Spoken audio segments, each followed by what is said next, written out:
Acting Permanent Secretary in the Ministry of Health, Dr. Francis Martin, says that developing side effects from a vaccine is nothing new. His comment comes following reports of adverse effects experienced by some who have been given the COVID-19 vaccination jab. Dr. Martin says if and when the vaccine becomes available in Grenada, the greater good is what people need to focus on.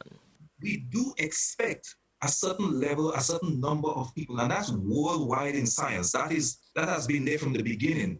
Whenever there is a new treatment, whether it's an antibiotic or an injection or whatever it is, whenever there's a new treatment out, there are going to be some people who are going to have allergic reactions to it. The point is, in epidemiology, you look at the complete picture. If one person have an allergic reaction, but 10 million does not have an allergic reaction, then you look at the greater good. And that is how that's the kind of thinking I have going forward. The doctor said the decision on the use of vaccine in this part of the world is not yet a foregone conclusion. But like I say, once we work with our partners, we look at the data, look at the science, look at the safety, then a decision will be made as to whether or not the vaccine will be used in this part of the world.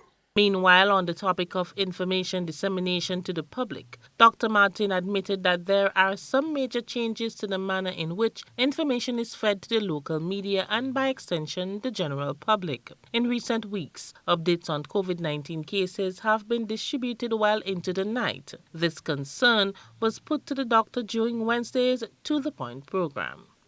I mean, I have to agree that the frequency of which we give information has changed from the beginning of COVID to now. And I believe we have to continue to improve our ability to hand over and give information as best as we can. We have changed our mechanism of how we do it, and I believe senior officers and our COVID committee and everyone is listening. If that's an improvement that we need to do for programs like these that I'm doing now, I know I used to do a lot more in the early days. So yeah, there is no argument there. There is some improvement that needs to be given in terms of education and information given out. For GBN News, I am Rina Pierre.